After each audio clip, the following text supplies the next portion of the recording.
एक समय की बात है। एक शिष्य अपने गुरु का बहुत सम्मान करता था। गुरु का भी उस शिष्य से बहुत गहरा लगाव था, लेकिन वह शिष्य स्वभाव से बहुत सुस्त और आलसी था। वह अपनी पढ़ाई के प्रति बहुत लापरवाह था। वह अक्सर आज के कार्यों को कल के लिए टाल देता था और किसी भी तरह की जिम्मेदारी से भागने की कोशिश करता था। अपने शिष्य के इस आलसी स्वभाव को बढ़ता देख गुरु और भी चिंतित हो गए। उन्हें चिंता होने लगी कि कहीं मेरा शिष्य अपने आलस्य के कारण जीवन संघर्ष में पराजित न हो जाए, क्योंकि गुरु जानते थे कि आलस्य में ही जीवन संग्राम करने की सारी शक्ति है। बेकार व्यक्ति ऐसा व्यक्ति बिना कोई कर्म किए फल पाने के बारे में सोचता है। वह शीघ्र निर्णय नहीं ले पाता और यदि ले भी ले तो उस पर अमल नहीं कर पाता। ऐसे व्यक्ति को अपने आसपास या आसपास के वातावरण का भी पता नहीं चलता। उसका वातावरण न ही भाग्य द्वारा मिले अवसरों का उचित लाभ उठा सकता। गुरु ने अपने मन में अपने शिष्य के इस सुस्त स्वभाव को खत्म करने के लिए एक योजना बनाई। एक दिन गुरु ने शिष्य को एक चमकदार सफेद पत्थर दिया और कहा, मैं तुम्हें 2 दिनों के लिए इस जादुई पत्थर का एक टुकड़ा देने जा रहा हूं। कोई भी इस पत्थर से आप जिस लोहे की वस्तु को स्पर्श करेंगे वह सोने में बदल जाएगी। तुम इन 2 दिनों में जितना चाहो उतना सोना बना सकते हो, लेकिन याद रखना अगले दिन सूर्यास्त के बाद मैं तुमसे यह जादुई पत्थर वापस ले लूंगा। शिष्य इस अवसर को पाकर बहुत खुश हुआ। पहले दिन पत्थर मिलने पर वह कल्पना करता है कि जब उसके पास बहुत सारा सोना होगा तो उसका जीवन कितना अच्छा होगा। वह कितना खुश, प्रसन्न, समृद्ध और संतुष्ट होगा। उसके पास इतने नौकर चाकर होंगे कि उसे पानी पीने के लिए भी नहीं उठाना पड़ेगा। उसने योजना बनाई कि जब उसके पास ढेर सारा सोना होगा तब वह एक बहुत ही आलीशान घर बनाएगा, जिसके सामने एक बहुत ही आकर्षक बगीचा है, जिसमें वह हर शाम को घूमेगा। वह अपने लिए एक बहुत अच्छी घोड़सवारी की गाड़ी खरीदेगा, जिसका रथ सोने का होगा।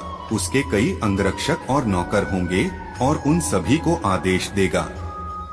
यह सब सोचते हुए वह उस रात सो गया। फिर अगले दिन सुबह जब वह उठा तो उसे अच्छी तरह याद आया कि आज लोहे से सोना बनाने का दूसरा और आखिरी दिन है।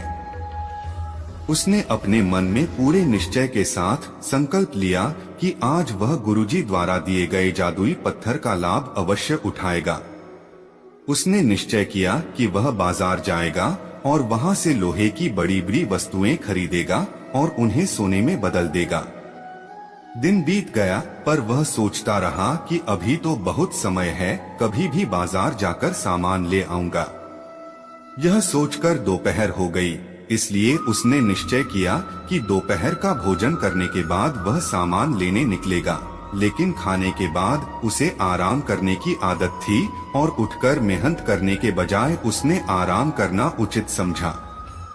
थोड़ी देर लेकिन सुस्ती से भरा उसका शरीर जल्द ही गहरी नींद में खो गया था और जब वह उठा तो सूर्यास्त के करीब था।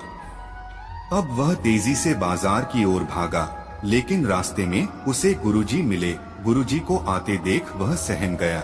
जैसे ही गुरुजी उसके पास पहुँचे वह उनके चरणों में गिर पड़ा और गिड़गिड़ाते हुए उस जादुई पत्थर को अपने पास रखने की याचना करता रहा। एक और दिन, लेकिन गुरुजी नहीं माने और उस शिष्य का अमीर बनने का सपना चकनाचूर हो गया। लेकिन इस घटना से शिष्य को एक बड़ी सीख मिली।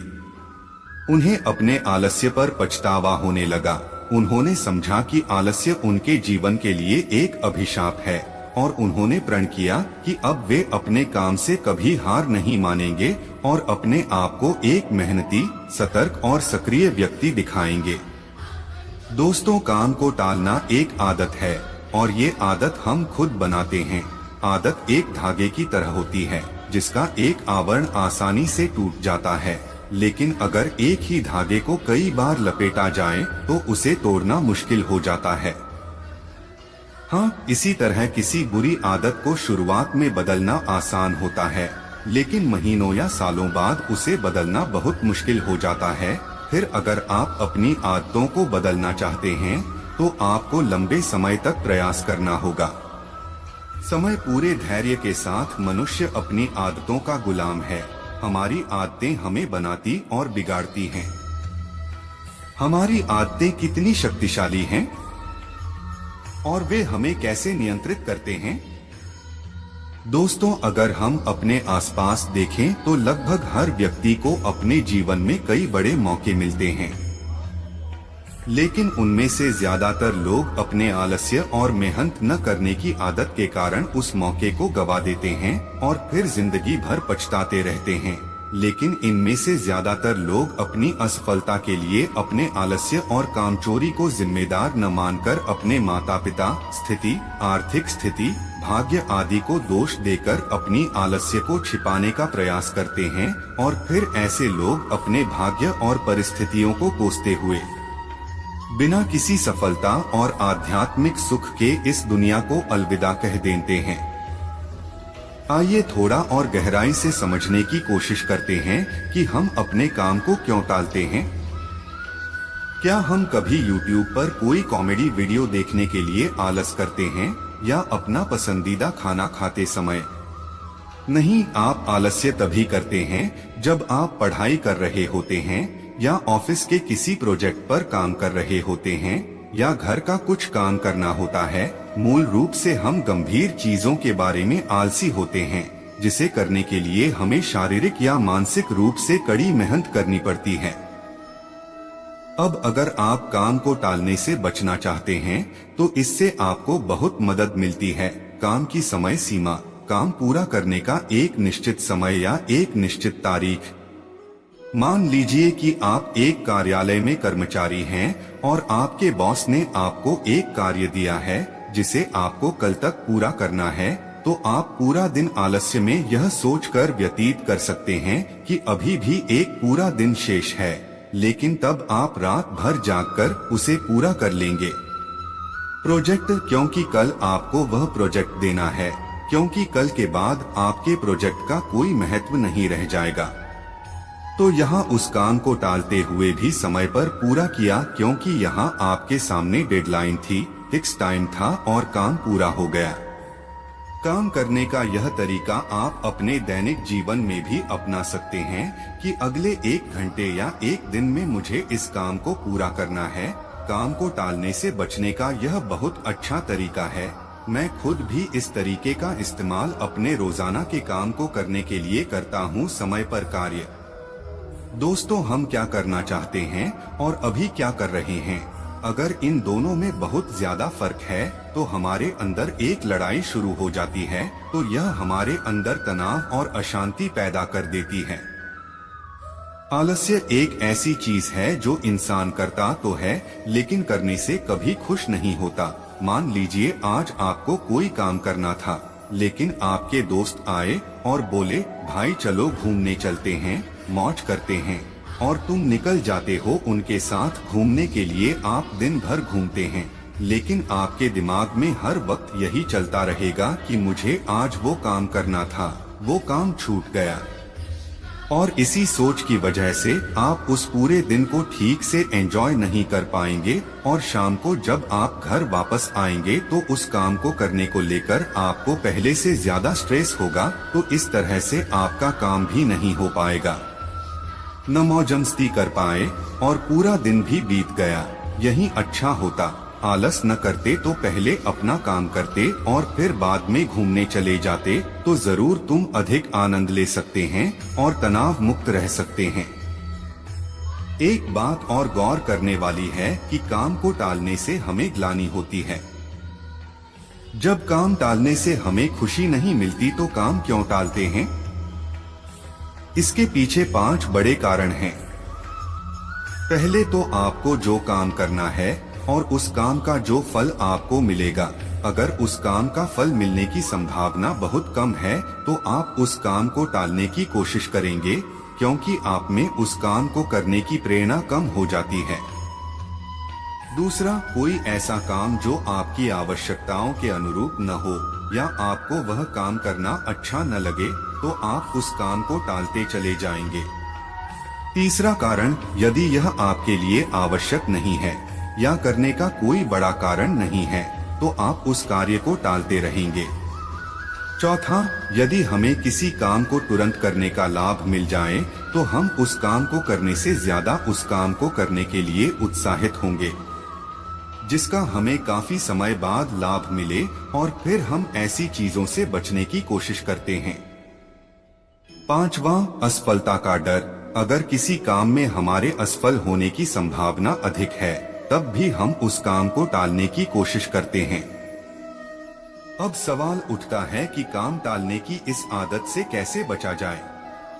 देखिए, अगर किसी काम को करने में ये 4 चीजें आपको मिल रही हैं, तो आप हर हाल में वह काम करेंगे।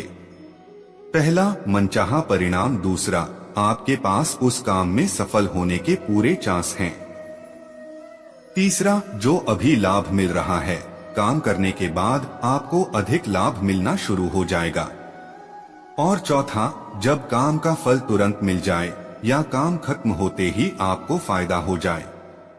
अब बात करते हैं उपाय की, काम को टालने की आदत से कैसे बचें।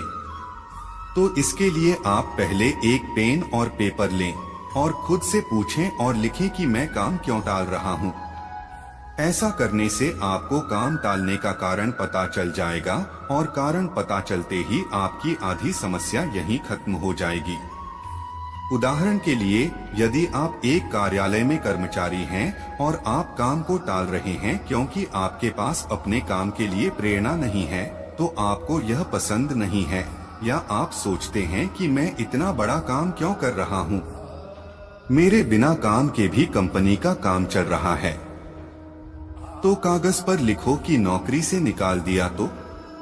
यदि आप बेरोजगार हो जाते हैं तो क्या होता है, आपको कितनी परेशानियों का सामना करना पड़ेगा।